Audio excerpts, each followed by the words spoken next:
Hello friends, I hope कि आप सभी लोग अच्छे होंगे। तो जो भी इस चैनल पर नए हैं वो इस चैनल को सब्सक्राइब कर लें, क्योंकि हम इस चैनल पे रोमांटिक स्टोरी को एक्सप्लेन करते हैं। तो पिछले एपिसोड में हमने देखा था कि जियोंग अपनी लाइब्रेरी से निकलकर घर पर आता है, जहाँ उसे अज्जुमा के कमरे से कुछ आवाजें सुनाई देती हैं, जो देखकर वो अज्जुमा के कमरे में जाता है और बोलता है कि अज्जुमा, ये मैं हूँ। तभी वो अपने सामने अज्जुमा को देखता है जो सोई हुई थी, जहाँ अज्जुमा जियोंग की आवाज सुनकर उठ जाती है और अज्जुमा के हाथ में एक मशीन होती है, जो देखकर जियोंग समझ जाता है कि वो यहाँ पर क्या कर रही थी। तभी अज्जुमा उसे कुछ बोलने जाती है, लेकिन जियोंग बोलता है कि मैं समझ सकता हूँ, क्योंकि मैं अब बच्चा नहीं रहा। ये बोलकर वो अज्जुमा के करीब जाने लगता है, जो देखकर अज्जुमा सोचती है कि नहीं, हम ऐसा नहीं कर सकते, मुझे जियोंग को रोकना होगा। और तभी वहाँ पर जियोंग के फोन पर कॉल आता है, जो देखकर जियोंग अपने होश में आता है और वो अज्जुमा को सॉरी बोलकर वहाँ से चले जाता है। जिसके बाद हम जियोंग को देखते हैं, जहाँ वो बोलता है कि मैं एक नंबर का पागल हूँ, आखिर मैं अज्जुमा के बारे में ऐसा कैसे सोच सकता हूँ। ये बोलकर वो अपना सिर पटकने लगता है। जिसके बाद वो अपने फ्रेंड को कॉल करता है, जहाँ हम उसके फ्रेंड को देखते हैं जो एक लड़की के साथ मजे कर रहा था। इसलिए वो बोलता है कि मैं अभी मजे कर रहा हूँ, तो मैं तुम्हें बाद में कॉल करता हूँ। ये बोलकर वो फोन रख देता है। इसके बाद हम जियोंग को देखते हैं, जो एक बार में आकर ड्रिंक करता है और तभी वहाँ पर हो सियोन आ जाती है, जो वहाँ आकर जियोंग को रोकती है। जहाँ उसे देख जियोंग को लगता है कि शायद वो सपने में हो सियोन को देख रहा है, लेकिन तभी हो सियोन वहाँ पर उसके साथ बैठकर ड्रिंक करने लगती है। इसके बाद वो इतनी टल्ली हो जाती है कि वो जियोंग को किस करने लगती है, जो देखकर जियोंग बोलता है कि तुम ये क्या कर रहे हो। तो हो सियोन बोलती है कि क्या हम ऐसा नहीं कर सकते। तो जियोंग बोलता है कि नहीं, हम लोग ऐसा नहीं कर सकते। तभी हो सियोन को लगता है कि ये एक नंबर का डरपोक आदमी है, इसलिए वो उसके ऊपर भड़क जाती है और उसको सुनाकर वहाँ से चले जाती है। इसके बाद सीन शिफ्ट होता है और हम जियोंग को देखते हैं, जो अपने घर पर आता है और सोने लगता है। तभी उसके कमरे में अज्जुमा आ जाती है, जो देखकर जियोंग को यकीन नहीं होता।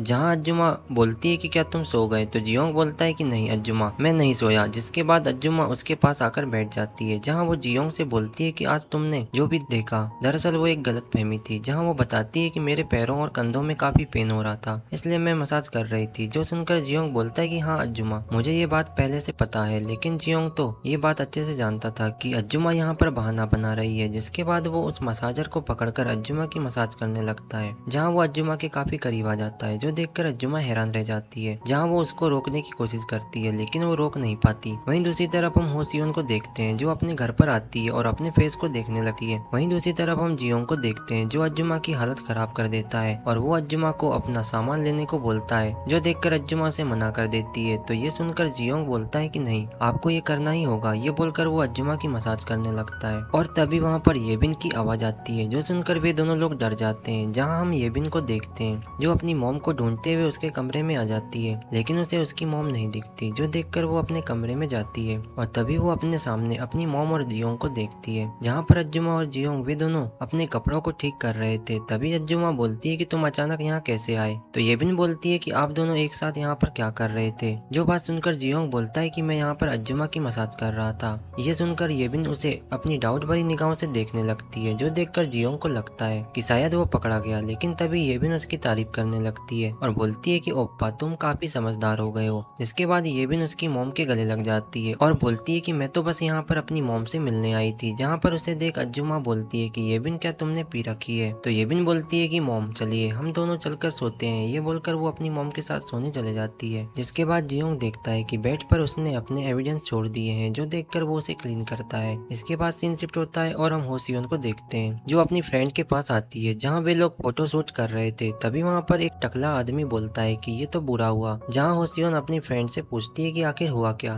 तो उसकी फ्रेंड बताती है कि जिस मॉडल को हमने बुलाया था वो नहीं आ रही। तभी वहाँ पर वो टकला आदमी हो सियोन को देखकर अपनी असिस्टेंट किम को बुलाता है और वो अपनी असिस्टेंट किम से बात करता है। जिसके बाद असिस्टेंट किम हो सियोन से बोलती है कि क्या तुम हमारी हेल्प कर सकती हो। तो हो सियोन बोलती है कि बताओ मुझे क्या करना होगा। तो किम बोलती है कि तुम्हें बस कैमरे के सामने मुस्कुराना है। इसके बाद हो सियोन कपड़े पहनकर फोटो शूट करती है, जहाँ पर किम अपने आदमी से पूछती है कि क्या सब ठीक है। तो वो टकला बोलता है कि ये तो हमारी मॉडल से भी अच्छी फोटो दे रही है। इसके बाद वो टकला आदमी बोलता है कि मैडम, क्या आप शूटिंग के लिए रेडी हो गए। जहाँ शूटिंग का सुनकर हो सियोन बोलती है कि मुझे अपनी जॉब पर वापस भी जाना है, क्योंकि जियोंग अकेले काम नहीं कर पाएगा। तभी वो टकला आदमी बोलता है कि यदि आप इसे करते हैं तो मैं आपको इसके अच्छे पैसे दे सकता हूँ। ये बोलकर वो उसे रिक्वेस्ट करने लगता है, जो सुनकर हो सियोन शूटिंग करने के लिए मान जाती है। जिसके बाद हम जियोंग को देखते हैं, जिसके कानों में सिर्फ अज्जुमा की आवाज ही गूंज रही थी। जहाँ वो अज्जुमा के पास आता है और वो देखता है कि अज्जुमा बर्तन साफ कर रही है, जो देखकर वो अज्जुमा के पीछे आ जाता है और अज्जुमा से चिपक जाता है। जहाँ वो बोलता है कि अज्जुमा, आपने रात में मेरी काफी हेल्प करी थी, इसलिए अब मेरी बारी है। जो सुनकर अर्जुमा बोलती है कि जियोंग तुम ये क्या कर रहे हो, इस तरह मुझे प्रॉब्लम हो रही है। तो जियोंग बोलता है कि मैं तो आपकी हेल्प कर रहा हूँ बर्तन साफ करने में। तो अर्जुमा बोलती है कि नहीं रहने दो, मैं ये खुद कर लूंगी। इसके बाद जियोंग अर्जुमा से बोलता है कि क्या आपको कल रात के बारे में कुछ पता है। तो अर्जुमा बोलती है कि वो बात को तुम भूल जाओ। जो सुनकर जियोंग बोलता है कि मैं आपसे कुछ पूछना चाहता हूँ। तो अर्जुमा बोलती है कि क्या हुआ। तो जियोंग बोलता है कि क्या कल आपको ये सब करते हुए अच्छा लग रहा था। जहाँ ये सुनकर अर्जुमा थोड़ी शॉक हो जाती है। तभी जियोंग बोलता है कि मैं तो बस ऐसे ही पूछ रहा था।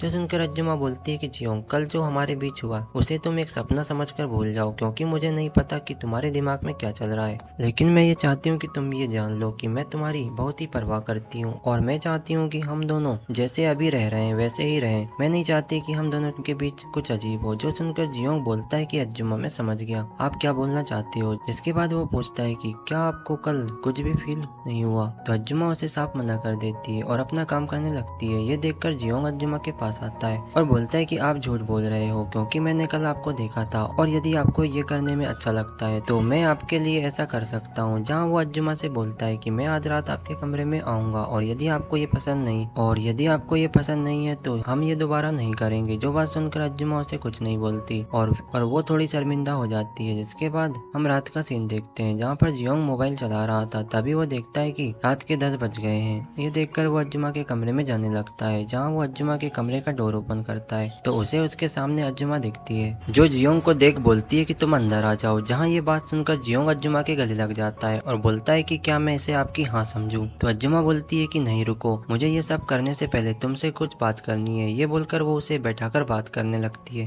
जहाँ वो बोलती है कि मुझे कोई अंदाजा नहीं कि तुम मुझे किस नजरिए से देखते हो, लेकिन जब तक तुम इंडिपेंडेंट नहीं हो जाते तब तक तुम्हारी देखभाल करना मेरी जिम्मेदारी है, इसलिए मुझे तुमसे 2 प्रॉमिस चाहिए। ये बोलकर अर्जुमा अपने अंदर के कपड़े निकालने लगती है और बोलती है कि फर्स्ट प्रॉमिस ये है कि तुमको अपनी पढ़ाई पहले की तरह लगन से जारी रखनी होगी, इसलिए क्या तुम ये कर पाओगे। तो जियोंग बोलता है कि हाँ, मुझे इसमें कोई प्रॉब्लम नहीं है। इसके बाद अर्जुमा अपनी ब्रा निकाल देती है। तो जियोंग बोलता है कि आपका दूसरा प्रॉमिस क्या है। तो अर्जुमा बोलती है कि मेरा दूसरा प्रॉमिस है कि जब तुम मेरे साथ मजे करोगे तो मेरी तरफ बिल्कुल भी नहीं देखोगे। जो बात सुनकर जियोंग बोलता है कि मुझे इसमें कोई प्रॉब्लम नहीं है, मैं ये कर सकता हूँ। तभी हम अर्जुमा को देखते हैं जो अपने कपड़े निकालकर एक पोजीशन में आ जाती है और बोलती है कि तुम्हें अब जो करना है करो। जो देखकर जियोंग के होश उड़ जाते हैं। इसके बाद वो अर्जुमा के साथ मजे करने लगता है, जहाँ पर वो अर्जुमा के साथ 2 से 3 राउंड अप कर लेता है। इसके बाद सीन शिफ्ट होता है और हम जियोंग को देखते हैं, जो बताता है कि उस दिन के बाद से वो काफी अच्छे से अपनी पढ़ाई कर रहा है और साथ ही वो अपने फ्री टाइम में अर्जुमा की शॉप में जाकर उसकी हेल्प भी करता है। इसके बाद हम जियोंग को देखते हैं जो शॉप में आकर काम करता है, जहाँ अर्जुमा उसे देख कुछ अजीब सा बिहेव करती है। तभी जियोंग बोलता है कि शॉप में सामान एंड हो गया है, इसलिए हमें सामान लेने जाना होगा। जहाँ वो अर्जुमा को बोलता है कि चलो हम साथ में मार्केट चलते हैं। इसके बाद हम उनको देखते हैं जहाँ वे लोग आइसक्रीम खाते हैं और रास्ते से जा रहे थे। तभी उनके सामने एक लड़का आ जाता है और वो अपने पास से एक लेटर निकालता है, जो देखकर जियोंग बोलता है कि ये क्या है। तो वो लड़का बोलता है कि ये तुम्हारे लिए नहीं है बल्कि ये मेरी नूना के लिए है। ये बोलकर वो अर्जुमा को लेटर दे देता है और बोलता है कि प्लीज इसे एक्सेप्ट कर लो। जो देखकर अर्जुमा हैरान रह जाती है और इसी सीन के साथ ये एपिसोड यहीं पर एंड हो जाता है। तो मिलते हैं इसके नेक्स्ट एपिसोड में।